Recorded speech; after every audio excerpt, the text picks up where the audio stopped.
Welcome to Legal Nurse Podcast. I have the privilege of bringing to you Tiffanie Kellog, who I've had the pleasure of getting to know by being part of a mentorship to teach people more about producing effective videos.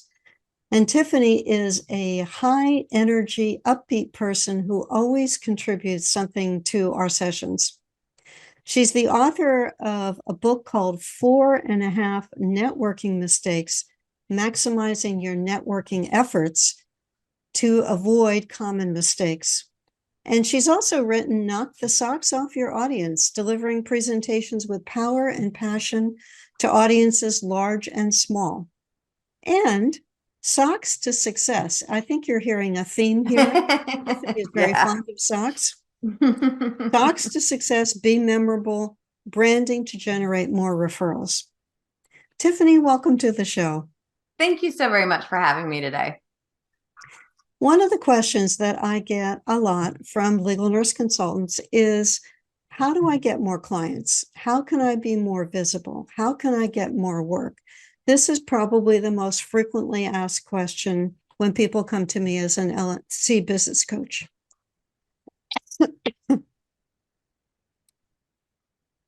We'll redo that. The joys of editing. One of the most frequently asked questions that I get from legal nurse consultants is, how do I get more clients? How can I be more visible? How can I get more work? Let's talk about why referrals, as one of the answers to that question, is such a popular choice. So as we look at it, there's only really 4 ways that we can grow our business. You've got cold calling, which not many people like to do.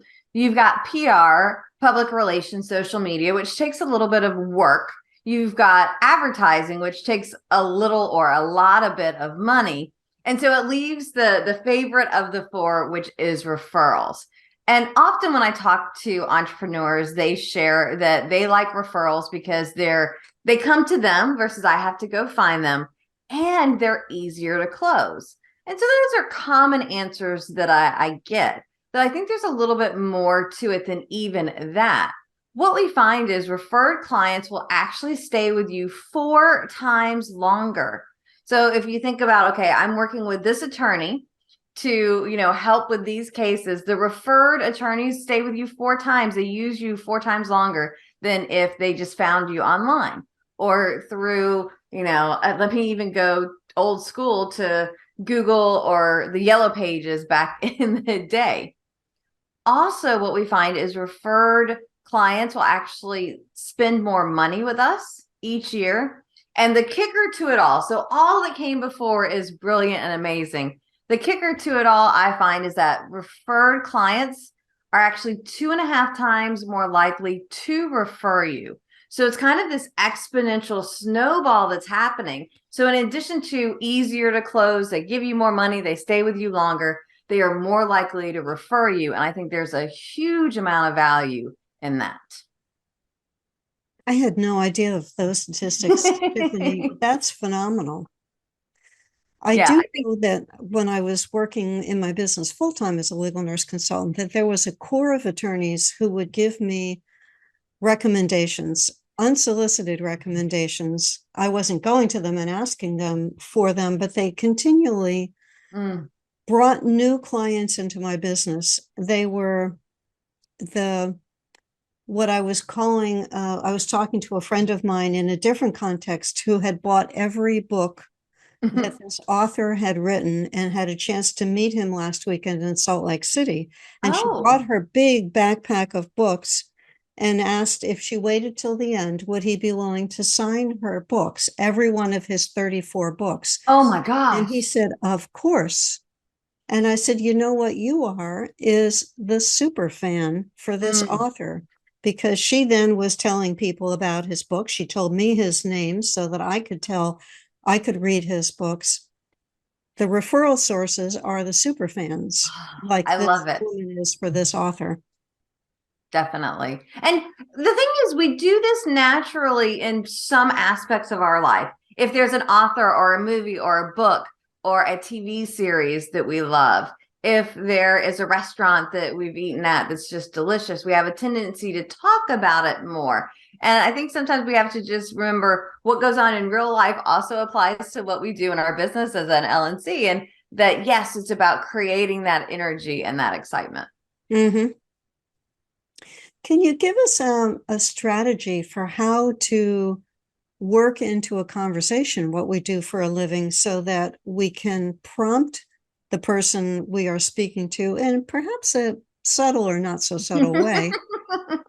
I'd like to get some business, some additional business. How do you phrase that?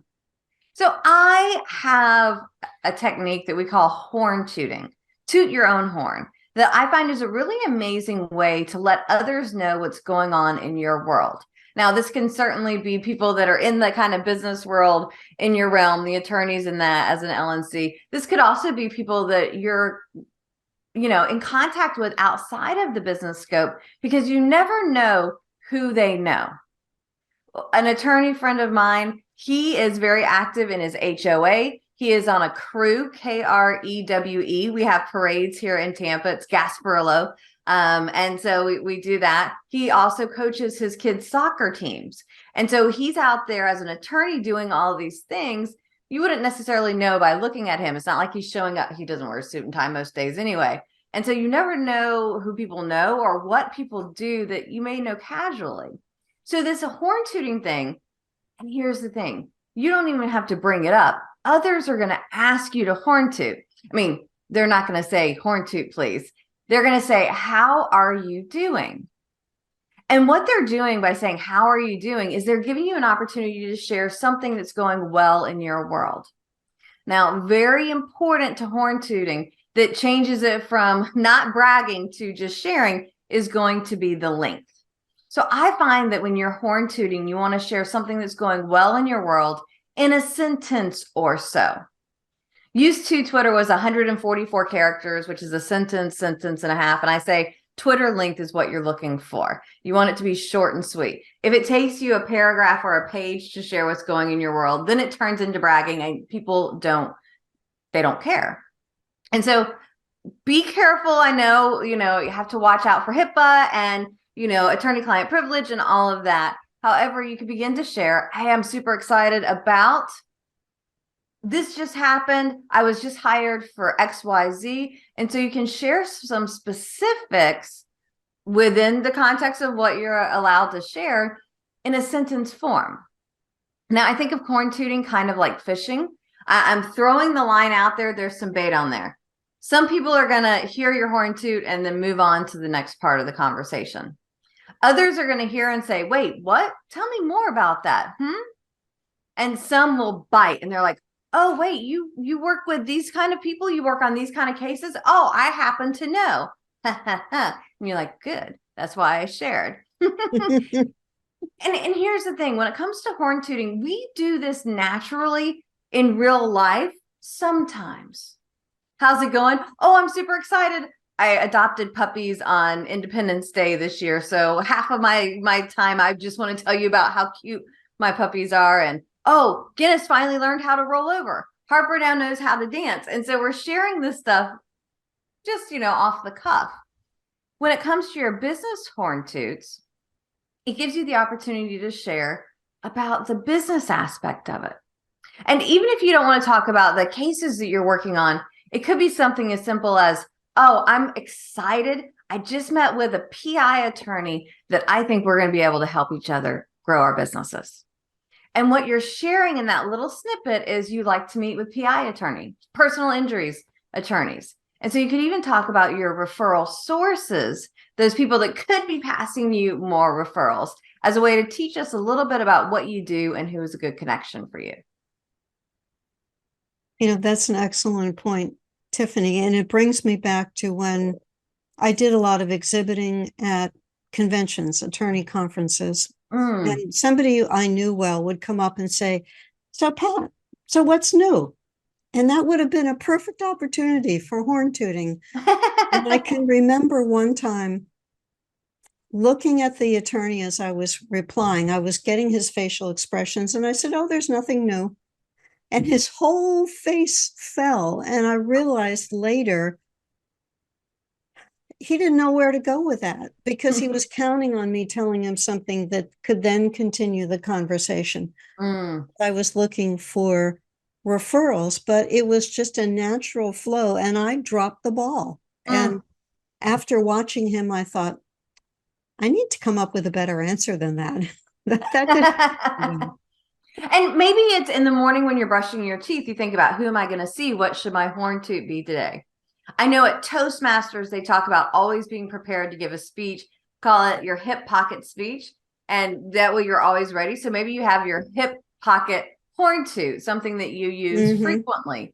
And it's not that it has to be something brand new. It's not that it has to be something that is happening today. I know writing is something that you're passionate about. Man, if you're writing a book or you're writing an article, you can get a lot out of it because it takes you months to work on this and that. It could do this, you could do that. And so there's lots of different opportunities to share. I know I often will be like, oh, I'm working on my next book.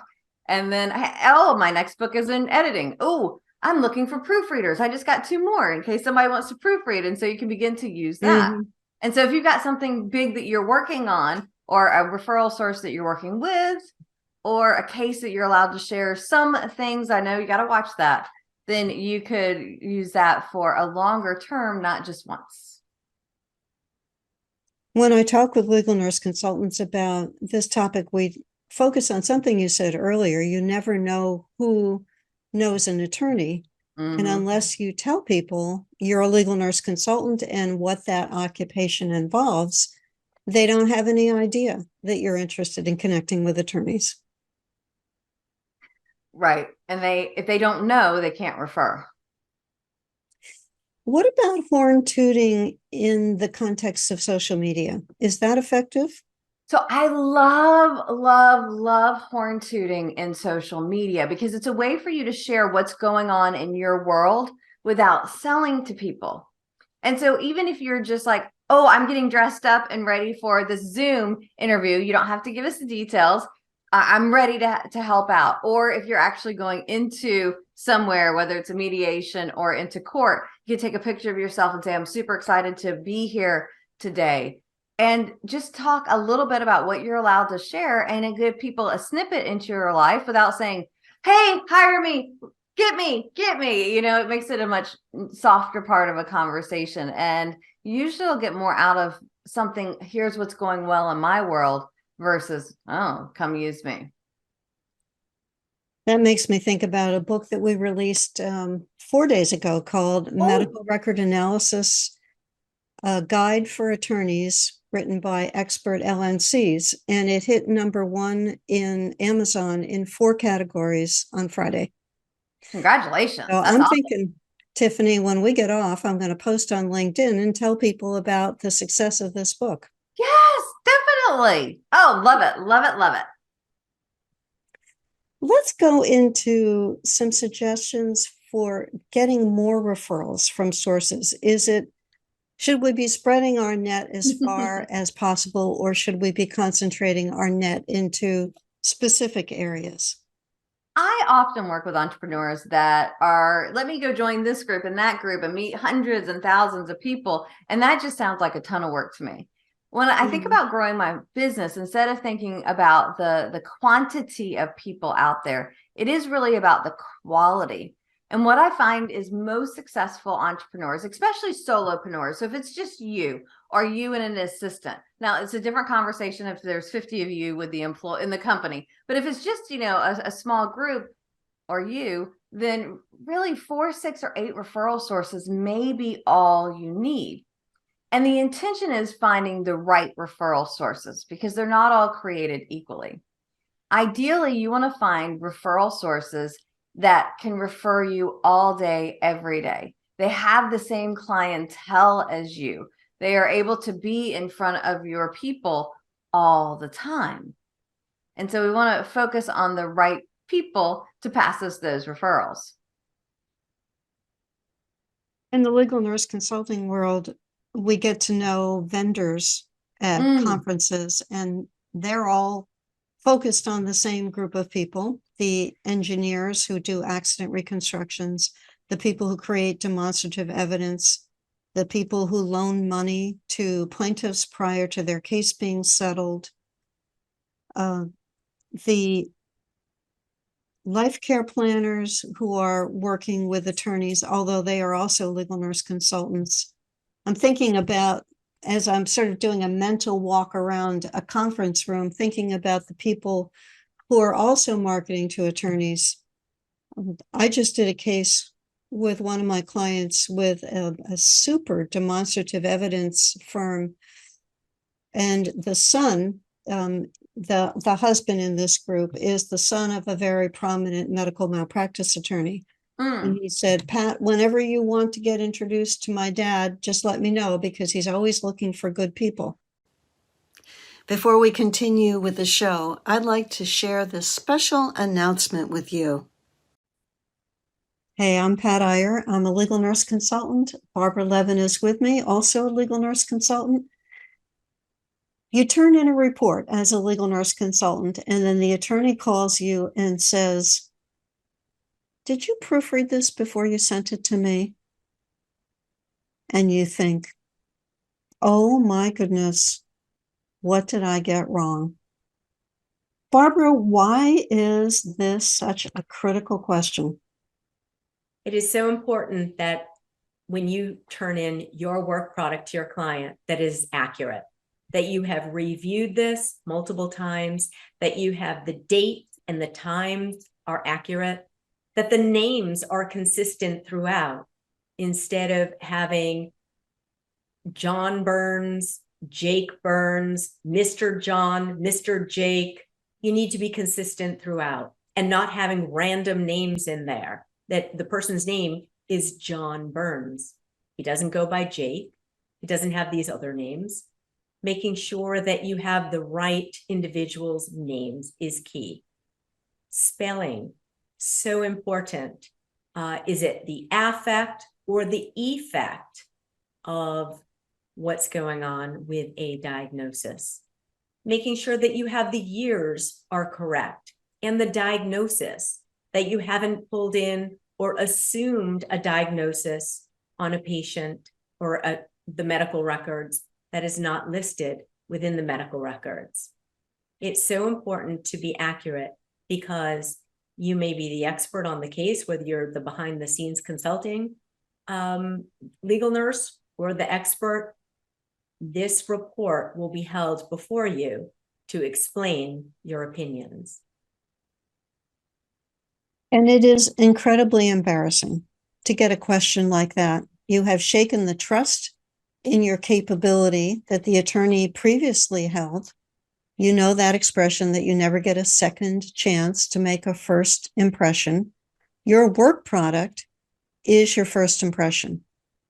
You can say on your website, as an LNC, I guarantee my work product, and if there is a concern about my quality of my work, I'm happy to redo this at no additional expense, or words to that effect. I'm paraphrasing, perhaps badly. That's all fine and good.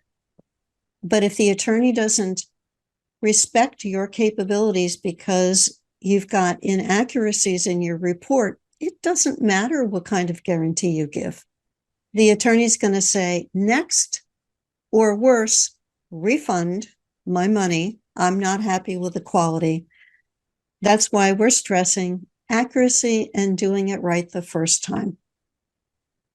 If you submit an inaccurate report, it can make all the difference to your client if you've left out important information or if you've embellished on information that should not be there. So that could determine and change the outcome of a case. And that's a great point, Barbara. There's so much money and time and effort invested in cases. You don't want to be the factor that results in the attorney losing the case because you overlooked or omitted something that should have been in your report. We would love to invite you to our 7th virtual Legal Nurse Success Conference. This will be held March 23, 24, 25, 2023. You will hear so much more about this topic and many other topics. And Pat is going to share with you one of our keynote topics for the conference. One of the people who has created lots of work and effort and energy is Charles Cullen, a registered nurse who worked in New Jersey and in Pennsylvania and was the subject of the book The Good Nurse, also the film by the same name. Charles killed patients for 17 years. I know this personally because I was one of the legal nurse consultants who was involved with helping the prosecutors identify patients that Charles killed in one specific hospital. Also, in the session that we do at the conference, Dr. Kathleen Ashton will share her perspective of being the legal nurse consultant expert witness hired by plaintiff attorneys representing some of the families of the patients that Charles killed. We'll highlight Charles' story, and you'll also get a sense of why he was able to get away with what he did for so many years. We'll also present some topics. Barbara will co-present with an attorney who is also a nurse on the board of nursing issues that can arise and how legal nurse consultants can be involved in the board of nursing structure. You'll get an understanding of how an expert fact witness, Nancy Stuck, took thousands of pages of medical records and prepared a summary of the care that a man received after he accidentally electrocuted himself.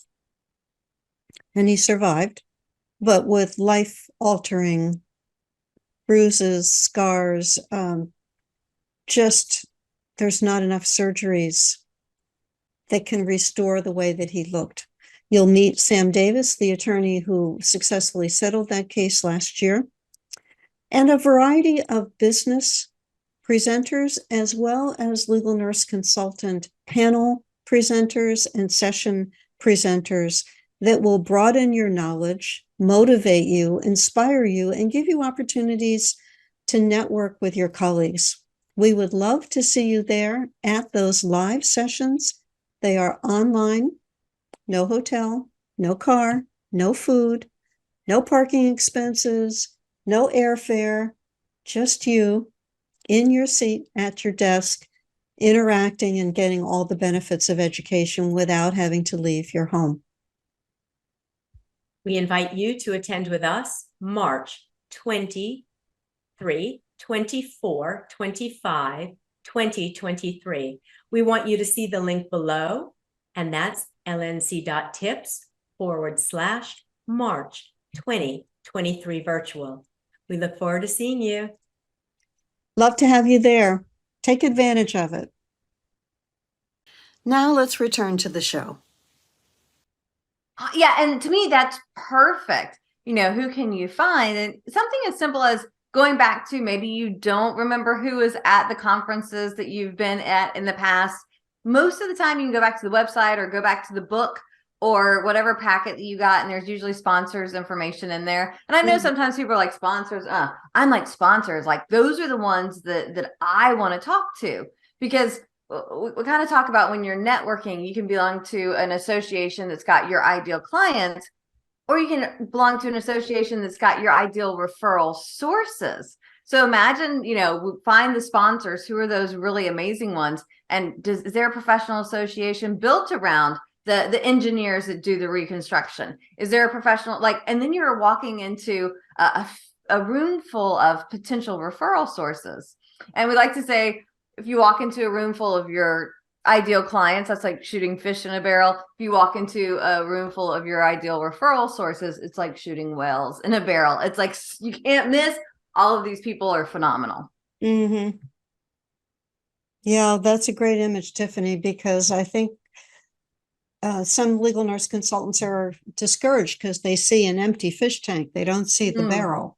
Right. And so I think it makes a difference of where we're at. And so it's finding the right places with the right people. Can we talk about some of those sources? How do you find the best referral sources? So I think it really depends on who is your ideal client, and really taking a look at, okay, who is the ideal client, and then figuring out, okay, around them, who else is marketing to them. And I think this idea of looking at the sponsorships, looking at who else is selling to them is powerful. If you're friendly with some of your ideal clients already, you could say, what email list do you often get on? What Facebook groups are you in where people are advertising or promoting their business often? What do you actually get in the mail? And so you can really utilize what they've got to figure out what's the best. Now, I think you've already mentioned several professions for LNCs that are really amazing for them, because those are the people that hire them and use them all day, every day. Mm-hmm. Let's drill down a little bit. We've got the referral source. We know that this person has a likelihood of being connected to our ideal clients. How does that conversation go? How do you come out with a request without saying, hire me, hire me? Can you tell people about me so they'll hire me, hire me? So this is a bigger conversation than probably we even have time to go into today, because how much time do I have to answer this question? You have approximately 12 minutes left. Oh, okay. Well, that's a lot of time to answer the question then, because I know we're going to go in depth on this conversation in March, I believe it is. Mm-hmm. March So, 23, March 23, 24, and 25, we're having a 3-day conference, online conference, and Tiffanie is going to be one of our speakers. gosh. So I'm going to give you a little bit of what I'm going to be giving you on that day, but just a little bit, because there's a lot that goes on and is involved with really getting those referral sources going. And I like to be referred to the referral sources up front, because I think it makes it an easier conversation.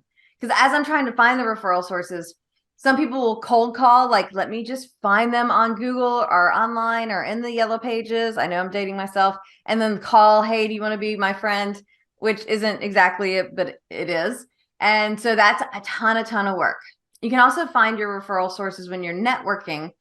However, when you get referred to the referral source, then it makes it a lot easier, because somebody is helping you along the way.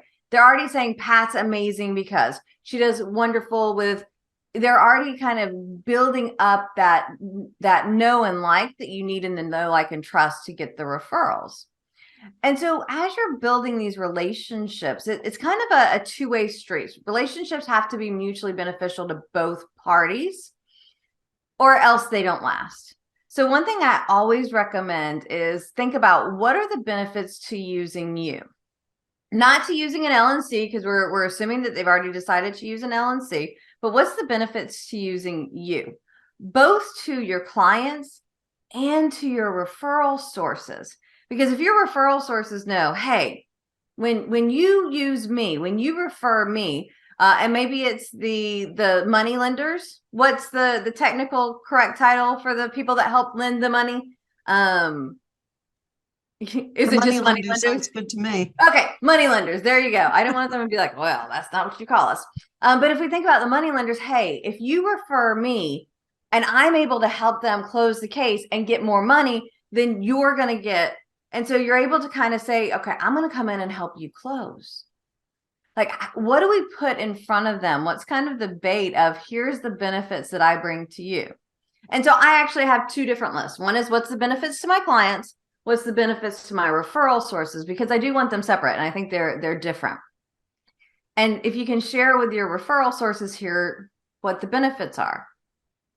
I also think it's important, as you're developing these referral relationships, that you remember it's a relationship. Somewhere along the line, people got into this, hey, I'm here for referrals. Hi, let me shake your hand. Nice to meet you. Where are my referrals? Call that premature solicitation. It's too early to ask. We're not there yet. So keep in mind this idea of know, like, and trust. We're not going to ask to get married on the first date. So if it's my first time meeting with you, it's my first time connecting with you. Maybe it's just we're grabbing a quick cup of coffee. We're popping on Zoom. We're even on the phone. We're just chatting for a few minutes. That's kind of like your first date. And we have to work in the relationship. And we have to develop those relationships in order for people to want to refer us. So it's kind of a two-part thing. I think of it often as the two sides of the coin. And I'm going to go much more in depth in this in March. On one side, we have to educate our referral sources. We have to teach them about us. So I already mentioned that they need to know the benefits. I also think it's important for them to know your why. What drives you? This will really set you apart because most LNCs aren't out there going with their why. They're sharing, here's what I do, how I do it. But if we can see that passion inside of you, we may never actually need you to share it beyond telling us as your client or as your referral source. It makes us want to refer you more often and more frequently. So it's a very powerful component. And I could tell you about 20 other ways that we can educate, but those are 2 to start with today. And then on the other side, we need to motivate our referral sources, because if they're not motivated, they're not going to do anything for us. And so an easy way that I love to motivate my referral sources is making those connections, creating the introductions for them to other professions that could pass them referrals. Sometimes it's me actually passing them referrals. It could be that I want to help book them speaking engagements or get them on podcasts or doing interviews to help spread their word to the world. And so we've got to make sure we are developing the relationship, giving it time to mature before we ask, and educating them and motivating them. Now, during the event in March, we will be sharing the way to ask for referrals and never get a no. But that's going to take a little bit more time than the 5 or 6 minutes that we have left here today. There's so much that's simple to do to generate those referrals. I love that it doesn't have to be this 27-step process. It's 5 simple steps, and you can kind of pick the way they work best for you. Oh, there's so much in what you said that I would love to pull apart, and I know we don't have time. One of the key things that I got out of this is the importance of building up the relationship, because I think sometimes as entrepreneurs, we are so eager to connect and to get business that we are prematurely, as you said, moving into a stage of asking when we haven't earned the right to ask for that yet, or haven't developed the trust in that person who might say, well, Tiffanie, you're asking me to refer you to attorneys. I don't even know if you're any good. I don't even know how much experience you have. I don't know if I even like you or trust you enough to do that, because what if I refer you to an attorney and he comes back and says, why don't you give me Tiffanie? She did a terrible job. That's a risk for the person in the referral triangle that we're discussing. Yes, it definitely is. And I think one of the things that we should do is rename referral marketing. Let's get rid of it. Stop calling it referral marketing and start calling it relationship marketing, because it's about the relationship first. Mm-hmm. I know that our listener has gotten a taste of your passion and your knowledge. How can they find out more about you and the services that you offer? So growing up, I wasn't really sure about Tiffanie, Tiffanie, because I could never find cool little stuff with my name on it. However, as an adult, as a speaker, I am totally in love with the fact that they spelled my name a little bit differently, because if you go to Tiffanie Kellog, KELLOG.com, you can find my website. If you go to Facebook, LinkedIn, Instagram, I'm not cool enough for TikTok, but it's on the list of things to do. I am at Tiffanie on all of those, at Tiffanie Kellog, on all of those platforms as well. So you can find me at Tiffanie Kellog or TiffanieKellog.com. And to emphasize, Tiffany's first name ends in IE and not in Y. Yep.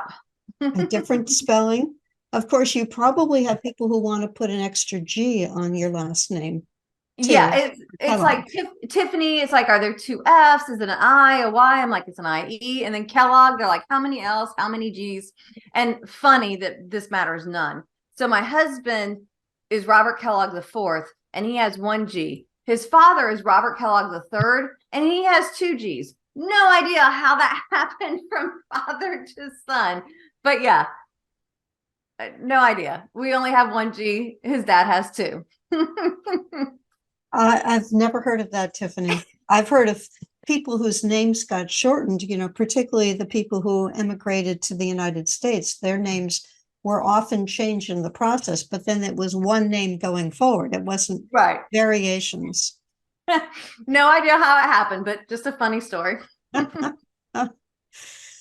Well, I don't know if you have children, but I assume that if you do, or you ever plan to, or if you ever thought about this, you would probably keep the 1G instead of the 2 and make sure that that child didn't repeat the pattern of the grandparent. Yeah, no children for us, but yes, if our dogs, we do give them last names, and so they only get 1G for their last name. Very good. Very good. Well, thank you so much, Tiffanie, for being part of the show, sharing your ideas. I know we've emphasized the value of referrals, that they have several aspects that make them much more appealing than the cold calling and other methods. They give us much higher rewards in terms of income, lifetime value of the customer, their willingness to refer to other people. Those are real positives that make getting referrals so important. And you shared with us how to handle those awkward questions like, what's going on with you? So what's new with you? How are you doing? So that you can offer your update and intrigue the person and do a little bit of education, maybe planting some seeds as to why it would be important for that person you're talking to be able to refer business. And you've also stressed to us it's relationship marketing. We need to have a relationship before we can expect that the person that we would like to refer us to others is going to be willing to carry that forward and actually do it for us. And you'll have more opportunity to get to know Tiffanie at our March 2023 conference. The link for that program is lnc.tips/March 2023 virtual. That will be below this if you're watching this video on our YouTube channel, which is YouTube at Legal Nurse Business. That's our new handle, a new easy way to get to the channel. lnc.tips/March 2023 virtual is the link to the conference page. There's no spaces between March and 2023 and virtual. It's all one phrase. Look forward to seeing you at our next Legal Nurse podcast program. It'll be coming up next week, or if you're binge listening, as many of our listeners do, click on down below. Thanks so much. Hi, this is Pat Iyer, and coming up next, you'll have an opportunity to hear from an experienced legal nurse consultant who has rebuilt her business in several cities in the United States as a result of moving to different areas with her military husband. Pam DeGennaro is a person who started as a paralegal and then went to nursing school. So she understood the legal parts of our business before she understood the nursing parts of being a legal nurse consultant. Pam, can you tell our viewer or our listener what were some of the major topics that we talked about during your podcast? All right. Well, of course, thank you so much, Pat, for having me. I'm enjoying it very much. What we talked about was included letting attorneys know when they don't have a good case and being able to say that from a position of strength using the 4 elements of tort law, medical malpractice law. We also discussed how to reinvent yourself every time you get moved to a new location, or because in my case I had an Army husband who moved me every 3 years, but how to establish yourself as a member of the business community where you live, so that people see you as a business leader as well as a legal nurse consultant. And then we're also going to be discussing MDLs, the multi-district litigation, the mass tort, what we sometimes call the report mills, why they can be a good first step for newer LNCs, but then eventually you want to take that experience that you get, stick it on your resume, and move on to the good stuff. All right. Thank you, Pamela. You'll have an opportunity to find Pamela's podcast at Legal Nurse Podcast. Be sure to leave a comment or a like if you're watching this on the YouTube channel, YouTube at Legal Nurse Business. And we love to hear your feedback. Thanks so much. Thank you, Pat. Bye-bye now.